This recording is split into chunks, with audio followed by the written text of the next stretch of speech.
নমস্কার, কেমন আছেন সবাই? আমার নতুন একটি ব্লগে আপনাদের সবাইকে অনেক অনেক স্বাগত জানাই। আজকে শনিবার, সকাল এখন 11টা বাজে। সবাই মিলে আজকে যাব বল্লাতে, বল্লা মাকে দর্শন করতে। শুনেছি সেখানকার বল্লা মা নাকি অনেক জাগ্রত, আর অনেক দূর দূরান্ত থেকে লোকজন আসে মাকে দর্শন করতে। তো আমাদেরও সেখানে যাওয়া বল্লা মাকে দর্শন করার জন্য। সবার মুখে শুনলাম যে সেখানকার মা নাকি খুব জাগ্রত। তো ভাবলাম যে তাহলে একবার সুযোগ যখন পেয়েছি তাহলে মাকে একবার দর্শন করেই আসি। তো আমাদের তো আগে যাওয়ার কথা ছিল না, হঠাৎ করে আর কি কাল রাত্রে প্ল্যান। তো উদয় ফোন করে আমাদেরকে বললো যে তোমরা বল্লাতে যাবে নাকি বল্লা মাকে দর্শন করতে। তো প্রথমে তো আমি বলেছিলাম যে আমি যাব না, তুমি যাও। আমি আর তোজো যাব না, কারণ তোজোর সোমবার থেকে পরীক্ষা।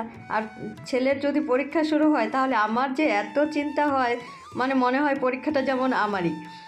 মানে তাকে তো ওই একটা একটা ধরে ধরে শেখাতে হবে, সব চিন্তা তো আমার মাথায়। তো আমি বলছি না, তাহলে আমি যাব না। ওই এক জায়গা থেকে ঘুরে এসে তাকে পড়াশুনো করাতে আমার খুব ঝামেলা হয়ে যাবে। আর দেখুন, একদম এই যে চা পাতা বাগান দেখতে দেখতে অনেকটা দূরেই চলে এসেছি।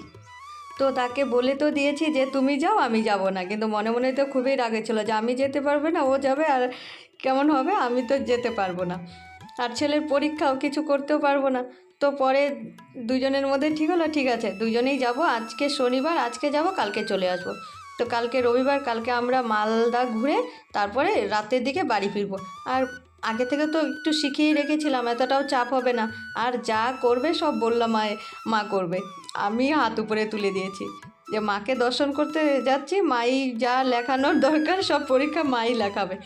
তো যাই হোক, এরপরে আমরা বাড়ি থেকে 11টায় রওনা দিয়ে রায়গঞ্জ পার হয়ে যে বড়াইবাড়ি শালবাগান আছে সেখানে পৌঁছে গেছি 3:30টার দিকে। তো সেখানে খাওয়া দাওয়া করে, কারণ সবার এমন খিদে পেয়েছে, সকালে ওই সেদ্ধ ভাত খেয়ে সবাই রওনা দিয়েছি।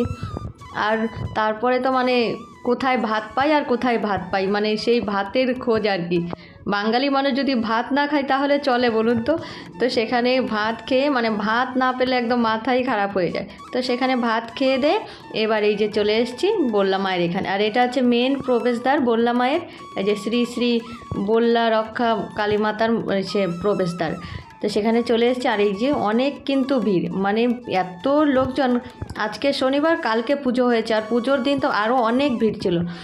তো আমরা গঙ্গারামপুর পর্যন্ত এসে ওখানে তোজোর বাবার এক বন্ধুর বোনের বাড়ি আছে, সেখানে গাড়ি রেখে তারপর ওখান থেকে আমরা টোটো করে চলে এসেছি বল্লায়। আর সেখান থেকে আসতেও প্রায় আমাদের 1 ঘন্টা সময় লেগে গেছে। আর আমরা যদি ডাইরেক্ট গাড়ি নিয়ে এখানে চলে আসতাম তাহলে ওই শিলিগুড়ি থেকে সময় 6-7 ঘন্টা লাগে।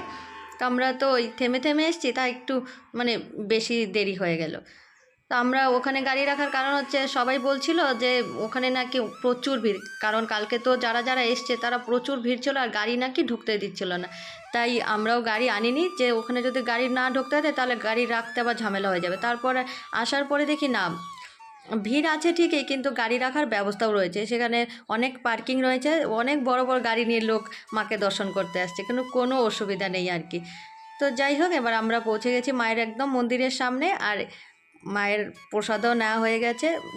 রাস্তার দুপাশে মানে প্রচুর ওইরকম মায়ের প্রসাদের দোকান আর কি, প্রসাদ আর বাতাসার দোকান। সেখান থেকে এই বাতাসা, হাঁড়ি ভর্তি বাতাসা কেনা হয়েছে, বাতাসা নাড়ু আরও অনেক কিছু মিলিয়ে দেয়, বড় বড় কদমা, খেলনা, সেসব আর কি।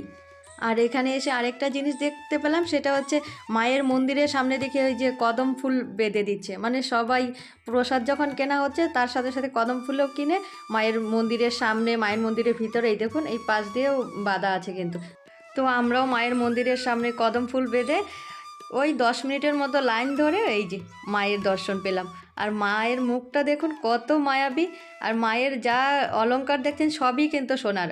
ওই যে হাতের যে খড়গটা রয়েছে সেটা 2.5 কেজি সোনা দিয়ে খড়গটা বানানো, কানের জিভ, মানে যা যা অলংকার আছে সব সোনার। তো মাকে দর্শন করে একদম তৃপ্তি হয়ে গেল, এত দূর থেকে এসে একদম সার্থক হয়েছি। আর মায়ের মন্দিরের পাশেই রয়েছে ভোলে বাবার মন্দির। তারপর মাকে আর ভোলে বাবাকে দর্শন করে আমরা একটু মেলাতে ঢুকলাম। আর এখানকার একজন আমার ঠাম্মার বয়সী মানে বয়স হবে, ওনার কাছে শুনলাম যে এখানকার কালী নাকি খুব জাগ্রত। যে স্থান দিয়েছে এখানে তাকে স্বপ্ন দেখিয়েছিল অনেক বছর আগে, মানে এই পূজা করার আগে, যে আমাকে এখানে স্থান দে, আমাকে পূজা কর। তারপরে উনি এই পূজাটা শুরু করেন বল্লা মায়ের। আর এখানে নাকি কোনো ভক্ত মন থেকে যদি মায়ের কাছে কিছু চায়, মানে এক মনে এক চিত্তে, তাহলে সেটা নাকি মা পূরণ করে দেয়। সেটা কখনো মানে ভক্তদের নিরাশ করেন না। আর আপনারা তো দেখতেই পেলেন যে কত লোক এখানে। তো যাই হোক, আমাদের তো মাকে দর্শন করে একদম মন প্রাণ ভরে গেল যে এত দূর থেকে এসে মাকে দর্শন করতে পেরেছি। আর মায়ের মুখ দেখে আমি আর কি মায়ের কাছে চাইবো, সব ভুলেই গেছি।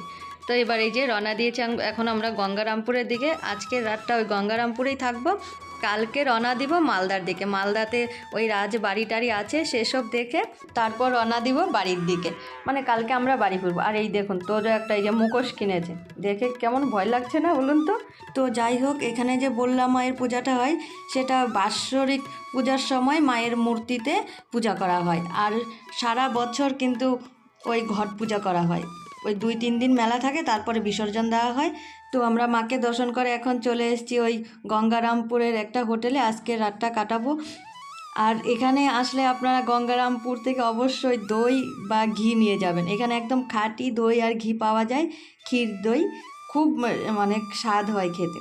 তাহলে চলুন ভিডিওটা এখানে শেষ করছি। ভিডিওটা যদি আপনাদের কাছে ভালো লেগে থাকে তাহলে অবশ্যই লাইক, কমেন্ট, শেয়ার। আর যারা আমার চ্যানেলে নতুন বন্ধু তারা অবশ্যই আমার চ্যানেলকে সাবস্ক্রাইব করে নেবেন।